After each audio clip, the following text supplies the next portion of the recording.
Hola, ¿qué tal? Bienvenidos a una nueva cápsula del área de economía. El día de hoy vamos a revisar la temática de escuelas del pensamiento económico. Vamos a revisar la escuela mercantilista, fisiócrata, clásica, neoclásica, la escuela marxista y la escuela keynesiana. Bueno, para iniciar habría que recordar que la economía pues no surge de una manera tan uniforme como algunas otras áreas de estudio, sino que va evolucionando a lo largo del tiempo mediante distintas corrientes de pensamiento que de alguna manera intentaban explicar cómo es que se genera o se distribuye o se consume la riqueza. En este sentido, pues vamos a revisar las escuelas que son conocidas del pensamiento económico y que van a reflejar de alguna manera algunos contextos específicos de algunos periodos históricos, políticos y sociales por el periodo en el que surgen. En esta exposición, pues vamos a analizar las principales escuelas que son la mercantilista, la fisiócrata, la clásica, la neoclásica, la marxista y la keynesiana. Cada escuela va a aportar a nosotros una visión distinta sobre el papel del Estado, el mercado y la producción, y que desde luego tienen relación con los temas que hemos visto anteriormente. Recuerden que los sistemas económicos, principalmente los mixtos, tienen una combinación de estas escuelas.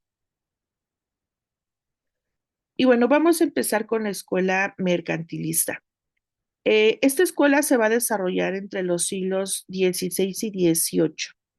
Sus principales características, bueno, son que la riqueza se medía por la acumulación de metales preciosos.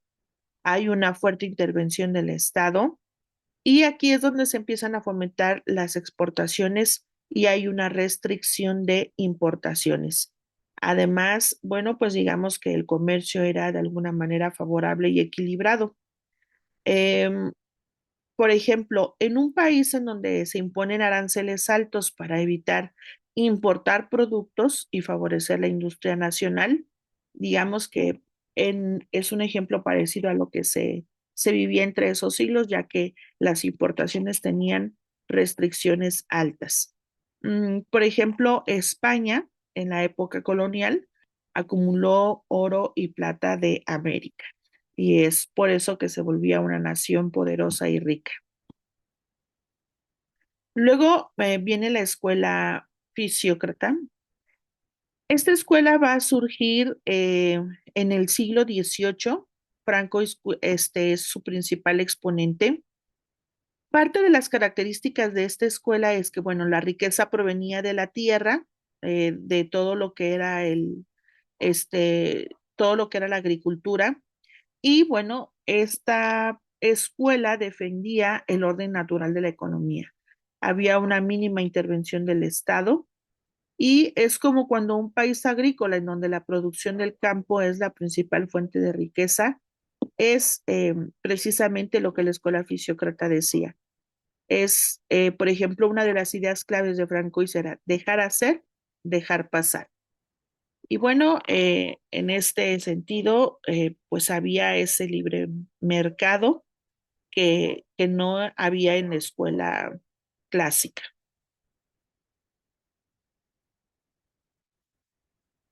Para la escuela clásica ya hablamos de otro periodo histórico, estamos hablando del periodo de la Revolución Industrial. Esta escuela se va a caracterizar principalmente porque, bueno, en el mercado se autorreguló mediante la mano invisible. Em, la defensa del libre mercado sigue existiendo, pero empieza a existir una división del trabajo como fuente de productividad. Ya aquí se empieza a dar un valor basado en el trabajo. Por ejemplo, como en una empresa que compite de manera libre y los precios se ajustan según la oferta y la demanda. Esto era más o menos lo que planteaba la escuela clásica. Su principal exponente pues fue Adam Smith y en este sentido las economías capitalistas, digamos que es aquí en donde surgen esas primeras etapas de este tipo de economías capitalistas. Bueno, luego viene la escuela neoclásica. Esta escuela surge a partir del siglo XIX. Aquí ya se enfoca un poquito en el comportamiento individual, en la toma de decisiones individuales.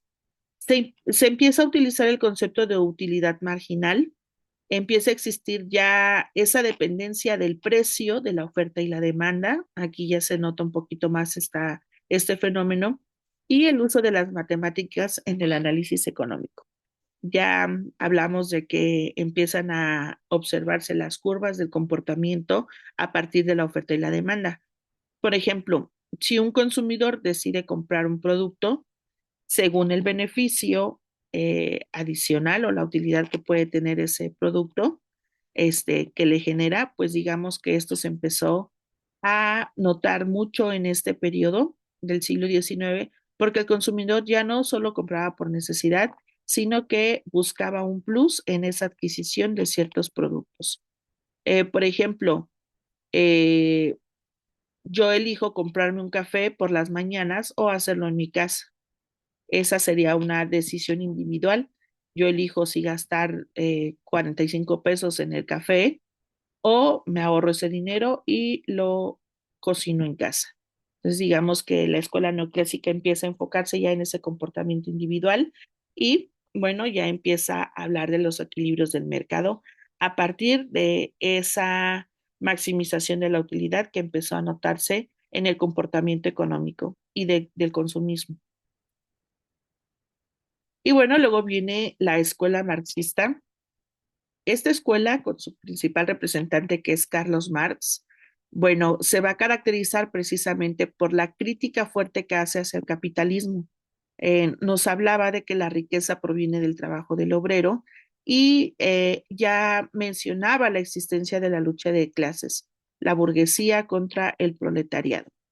La existencia de esta lucha es lo que va a caracterizar el pensamiento de Carlos Marx. Por lo tanto, se hablaba de que si en una fábrica donde el dueño obtiene la mayor ganancia mientras los trabajadores reciben salarios bajos, pues se hablaba aquí precisamente de esa existencia de la lucha de clases.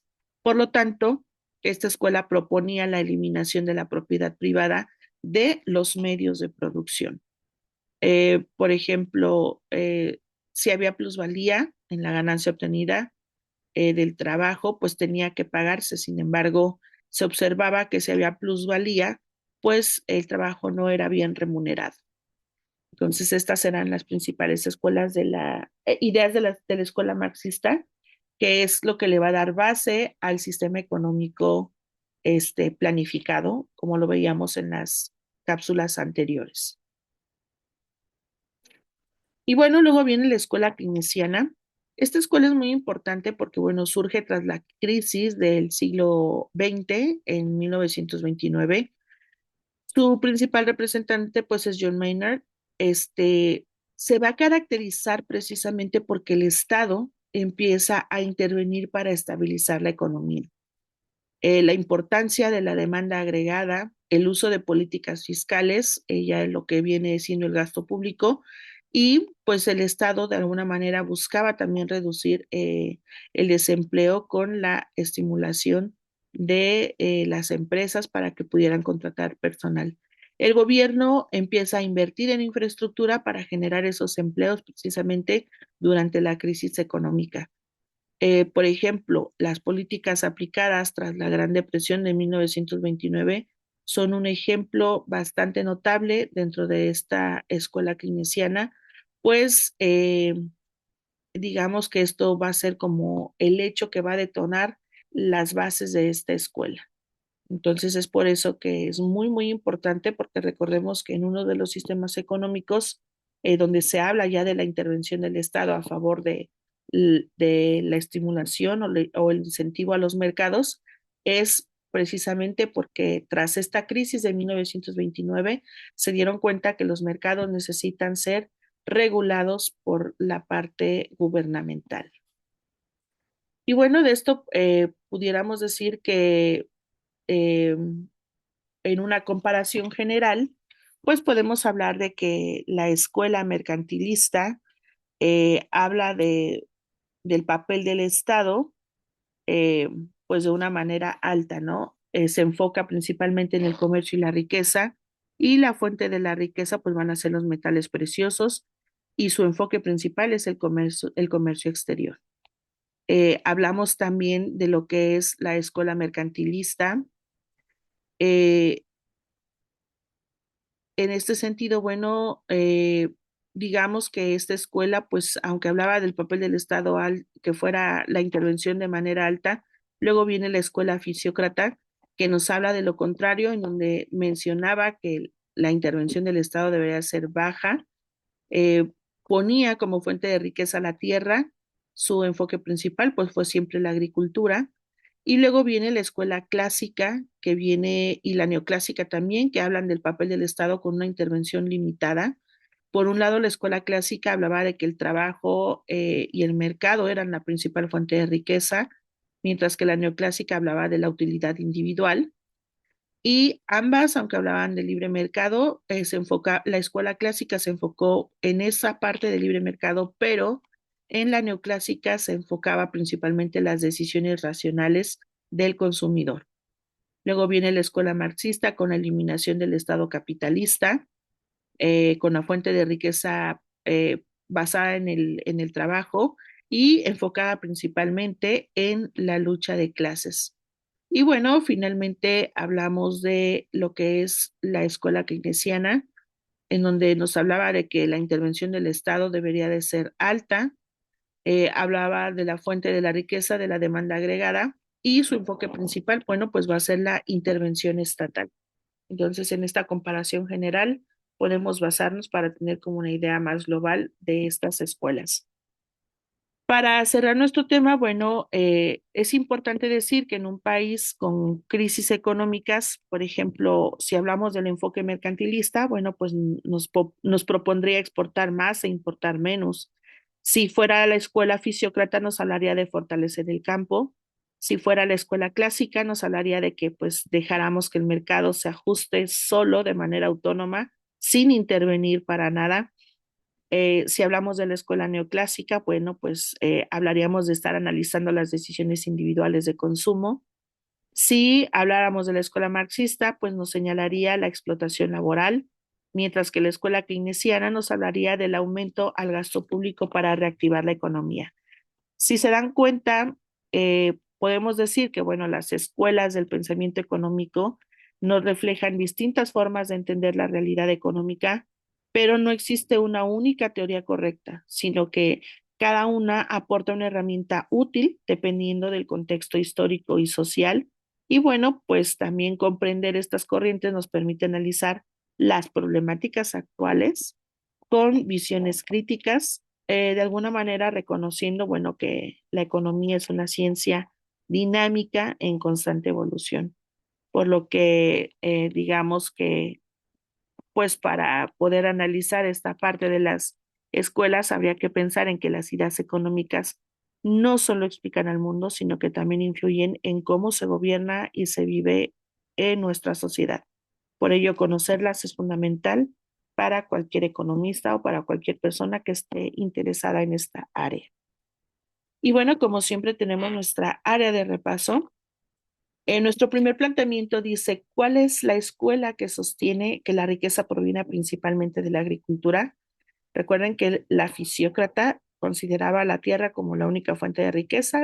La respuesta correcta es B.